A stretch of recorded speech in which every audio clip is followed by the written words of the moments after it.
Buenas tardes, mi nombre es Raúl Ernesto González. Soy profesor e investigador del área de Ciencias Computacionales en la Unidad Guadalajara del CIMBESTAB y me especializo en lógica simbólica y sus aplicaciones a las ciencias computacionales y la ingeniería. Actualmente estoy trabajando con mi tesista de maestría, Juan Bernardo Camacho, y ambos contamos con el apoyo del doctor Pedro Mejía, del área de telecomunicaciones, quien se especializa en la prueba de software y el análisis de sistemas de tiempo real. Nuestra actividad se centra en el diseño de un método para probar y depurar de manera automática programas de software, esperando que esto permita reducir el enorme tiempo y costo que normalmente requiere una etapa importante del ciclo de vida del software, que es la fase de pruebas. Como ustedes pueden ver, esta fase suele requerir de un 30 a un 90% del tiempo total de desarrollo. La depuración se suele definir como la ciencia y el arte de corregir defectos o errores, comúnmente llamados bugs.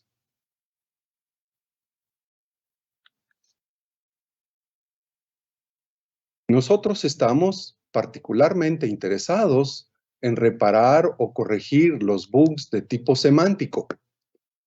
Esto es, aquellos errores que no impiden que el programa se ejecute, pero hacen que su comportamiento arroje resultados no deseados con respecto a los requerimientos o especificación del programa, o bien hacen que la ejecución del programa no termine.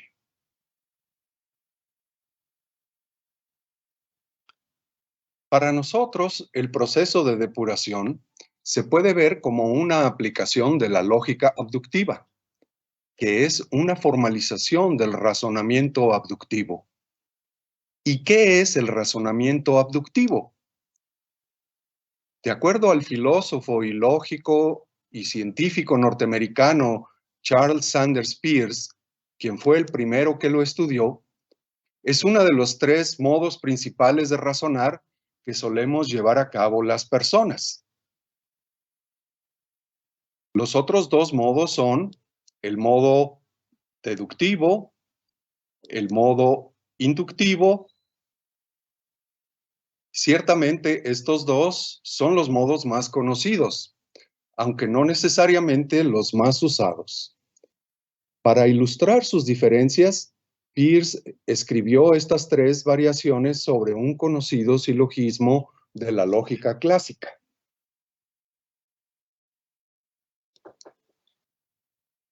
En el razonamiento deductivo, nosotros tenemos dos premisas y una conclusión. La primera premisa, que él la denominó regla, dice: las bolas de la urna B son blancas. Luego presenta la segunda premisa, a la que llama caso, que dice: estas bolas provienen de la urna B. Y como conclusión, por razonamiento deductivo, se obtiene el resultado que dice: estas bolas son blancas. En la deducción, la conclusión o resultado del argumento hace explícito un conocimiento que ya parece estar implícito o contenido en las premisas. Siempre al deducir, vamos de lo general a lo particular. En cambio, en el razonamiento inductivo, nosotros tendríamos el siguiente argumento. Como caso, aparece: estas bolas que fueron tomadas al azar provienen de la urna B. Como resultado, se obtiene: estas bolas son blancas. Y como regla, se induce: todas las bolas de la urna B son blancas. Siempre al inducir, vamos de lo particular a lo general. Pero si la enumeración no es exhaustiva, entonces estamos haciendo un salto cualitativo. En el razonamiento inductivo, para que una regla fuera admisible, habría que exigir la enumeración exhaustiva de todos los casos. Ahora, en el razonamiento abductivo, nosotros tendríamos el siguiente argumento. Como regla, todas las bolas de la urna B son blancas. Como resultado, estas bolas son blancas. Y como caso, se presenta, estas bolas provienen de la urna B. Al abducir, nosotros producimos una conjetura o hipótesis. Y por estar fundamentada en el juego de hipótesis conjeturables, Peirce consideraba a la abducción como la única forma de razonar que es realmente susceptible de incrementar nuestro saber, o mejor dicho, de crear nuevas ideas y prever, aunque al precio de cierto riesgo de equivocarse. La abducción propone una regla de inferencia básica que nos lleva a compararla con la regla modus ponens de la lógica clásica. Modus ponens, les recuerdo, dice, si se cumple la implicación A implica B y se cumple el antecedente de esa implicación A, puedo concluir que también se cumple el consecuente de la implicación B. La inferencia abductiva, por su parte, dice, si se cumple la implicación A implica B y aparece cumpliéndose el consecuente B, entonces me atrevo a suponer o conjeturar que se cumple el antecedente A. Por supuesto, desde el punto de vista de la lógica clásica, no sería una consecuencia válida, una conclusión válida porque no tengo la implicación opuesta. Les pongo como ejemplo esto. En la lógica clásica, usando razonamiento deductivo, nosotros podríamos poner la implicación, si la batería está descargada, entonces el automóvil no enciende. Y como segunda premisa de nuestro argumento, la batería está descargada. Tendríamos entonces que concluir que el automóvil no enciende. Pero usando inferencia abductiva, si asumo que se cumple la implicación, si la batería está descargada, entonces el automóvil no enciende, y me doy cuenta de que el automóvil no enciende, surge para mí la hipótesis de que la batería está descargada.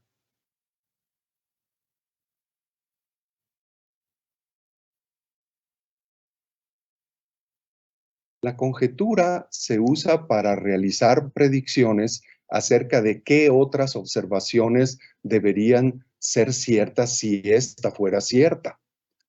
Si alguna evidencia contradice las predicciones de la conjetura, esta queda refutada. Pero si la base experimental es suficientemente amplia y ninguna observación contradice las predicciones, la conjetura quedará bien fundamentada y podrá finalmente ser aceptada. Por tanto, la inferencia abductiva es para tomar en cuenta. Pero claro, no puede uno hacer conjeturas sin basarse en el conocimiento previo. Todas ellas deben de ser consistentes con ese conocimiento previo. Y además, las conjeturas que uno realice por abducción deben de estar siempre sujetas a la revisión, puesto que pueden ser refutadas cuando aparezcan nuevas evidencias que la contradicen.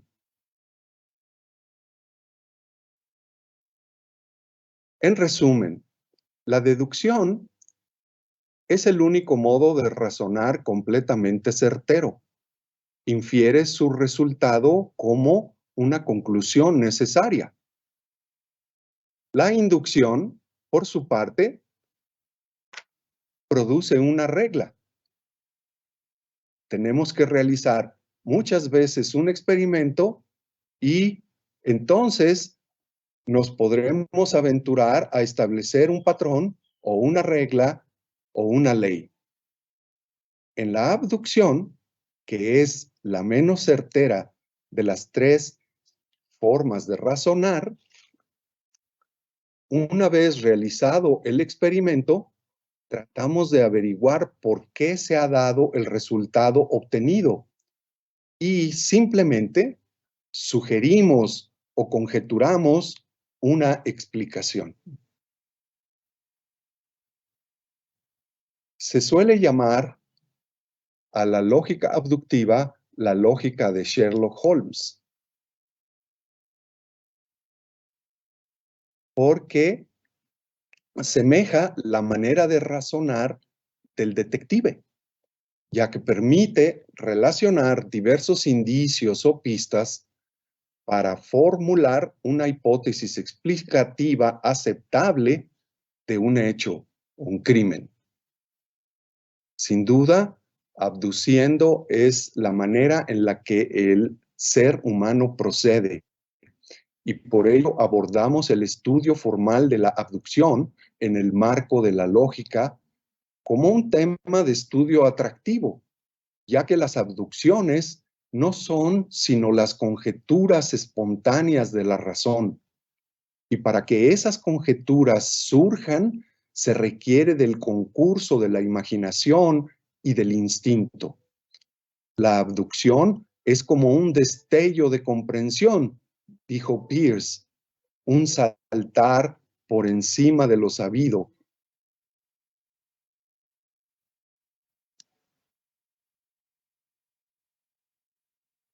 Quizás la terminología en la lógica abductiva nos lleve a considerar como una de sus aplicaciones naturales la diagnosis. Por definición, todo diagnóstico conlleva un proceso de razonamiento abductivo. Pensemos, por ejemplo, en el campo conocido como diagnosis basada en modelos. En él se dispone de una teoría que describe el comportamiento normal de un sistema que se desea diagnosticar.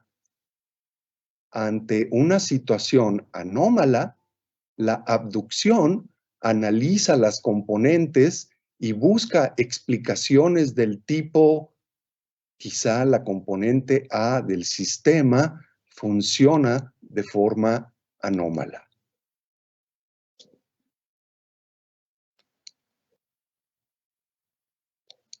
Habitualmente, hablar de diagnóstico nos conduce a pensar en el ámbito de la medicina.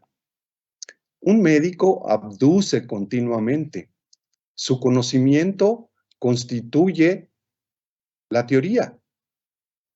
Los signos constituyen la observación, mientras que las distintas enfermedades serán las posibles explicaciones que considerará el médico como causas posibles de tales signos. El médico recurrirá a un razonamiento abductivo cuando necesite encontrar una causa que explique algún signo o resultado de análisis practicados, que discrepe respecto a su conocimiento de lo que se considera normal.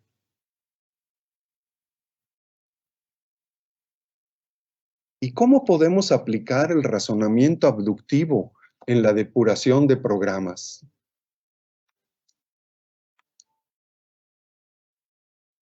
Pues supongamos que nos dan el código de un programa P y una suite de casos de prueba T, construida a partir de los requerimientos que debe cumplir P y sirve para determinar si el código de P se comporta de acuerdo con esos requerimientos y no se comporta de que no cumple con ellos. Pero supongamos que tras la ejecución de P, este no pasa algunos de los casos de prueba en T. Entonces sospechamos que el código contiene al menos un bug.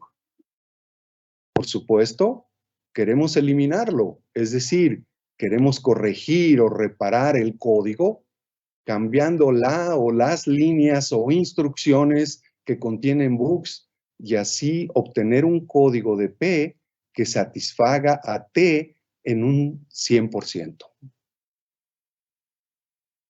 Proponemos que se realice la depuración siguiendo estos pasos. En vez de revisar el código línea por línea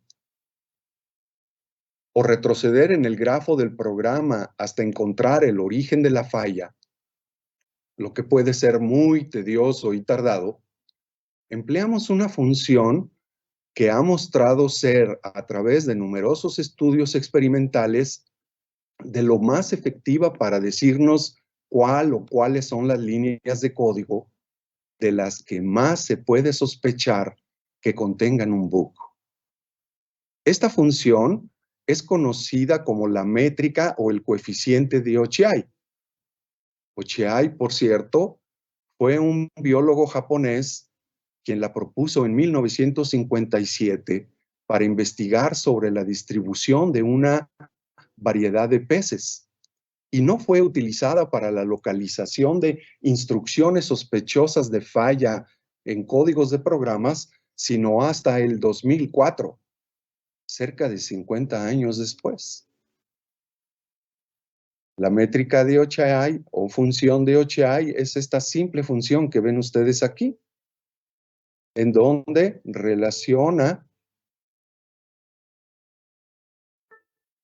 las líneas de código que aparecen en corridas fallidas, donde no se cumple algún caso de prueba, o no aparecen en ellas también. Una vez seleccionada una línea de código que contenga el coeficiente de Ochiai más alto y supuestamente sea la línea con mayor sospecha de contener un bug, la abstraemos a un patrón o esquema de bug, eliminando los nombres de los identificadores propios del código. Aquí tengo en rojo la línea sospechosa que reproduzco en esta tabla y la abstraigo formando un esquema al eliminar los identificadores propios que se enumeran en esta tabla de abajo a la izquierda de este programa. Una vez que tengo mi esquema, tomamos ese patrón y lo comparamos con los patrones de bugs que ya hemos almacenado en una base de datos. Así como lo hace un entomólogo que acaba de encontrar un insecto y quiere ver si la especie a que pertenece se encuentra ya clasificada en un catálogo, no atendiendo a las características particulares del espécimen que tiene a la vista, sino a las más generales, propias de la especie o clase.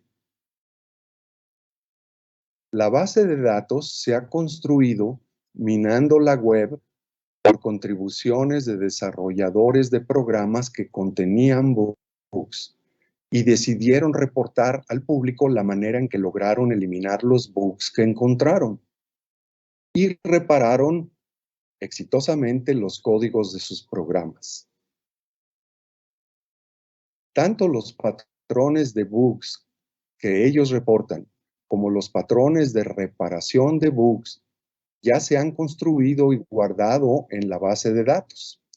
Y todo lo que se requiere es encontrar al menos un patrón que sea lo más parecido posible al que hemos extraído de nuestro código. Así, tal como lo haría un médico internista, basándose en los signos que representa su paciente y en la historia de casos similares, prescribe un posible tratamiento para el mal que éste sufre, pensando que si surtió efecto sanando a otros pacientes que presentaban los mismos síntomas, la probabilidad es alta de que se obtenga el mismo resultado con este paciente. Entonces, tomamos el patrón de reparación de bug correspondiente y lo adaptamos a la situación presente con el código P. Agregamos identificadores apropiados, eso es lo que quiero decir. Llamamos hipótesis a la nueva línea de código, construida así, porque esperamos que resuelva un problema abductivo. Y en ella está implícita la explicación al porqué del comportamiento fallido que mostró al ejecutarse el código de P. El siguiente paso es la construcción y prueba de un mutante. Lo que hacemos es sustituir la línea o instrucción del código de P que tomamos en el paso 2 por la nueva hipótesis H, que fue construida en el paso anterior.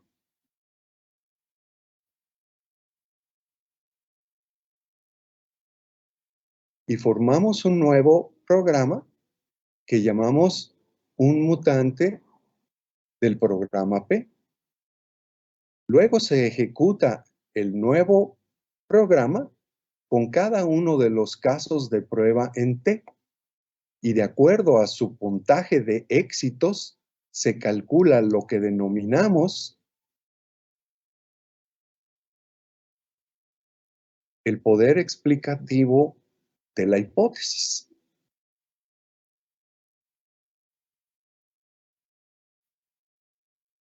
Calculamos el poder explicativo de la nueva hipótesis y en caso de que no resuelva el problema abductivo, su valor, de acuerdo a la fórmula que vieron ustedes, es menor que 1, lo comparamos con el de la línea original de P.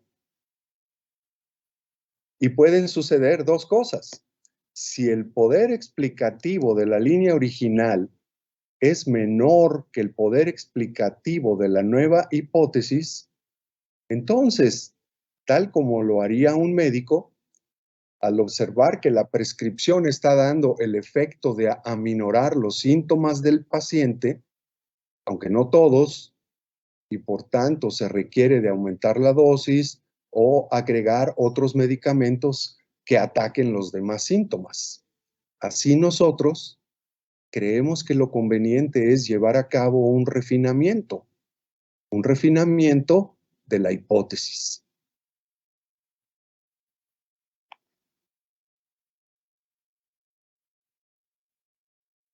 Entonces aquí ven ustedes la comparación entre el poder explicativo de la línea original del programa P y el poder explicativo de la hipótesis que hemos construido, a la que denominamos H. En caso de que el poder explicativo de la hipótesis obtenida H sea menor o igual que el poder explicativo de la línea original, pues entonces debemos rechazar nuestra hipótesis y buscar una nueva hipótesis volviendo a nuestra base de datos. Ahora, si el poder explicativo de la línea original es estrictamente menor que el poder explicativo de la hipótesis que hemos obtenido,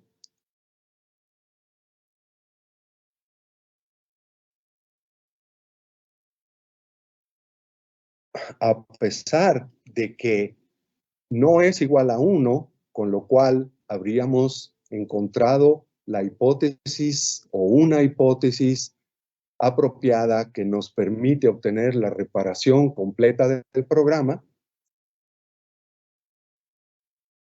al tener que el poder explicativo es mayor, nosotros hacemos la mutación y checamos con el conjunto de casos de prueba nuestra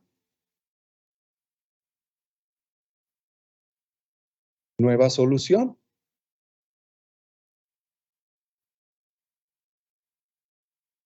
Pero si seguimos obteniendo valor menor que 1, pues entonces buscamos una nueva hipótesis y así continúa un procedimiento que llamamos de refinamiento de hipótesis, buscando siempre construir programas y obtener hipótesis cuyo valor explicativo sea o poder explicativo sea más y más aproximado a 1.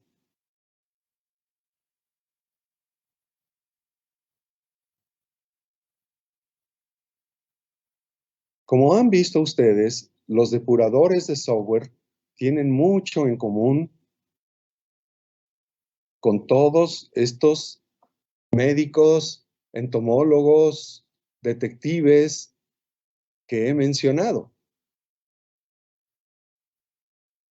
Si nosotros nos encontramos en una situación en la que no logramos obtener una hipótesis cuyo poder explicativo sea igual a 1, entonces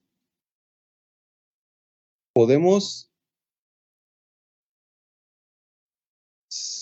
simplemente continuar con nuestra investigación,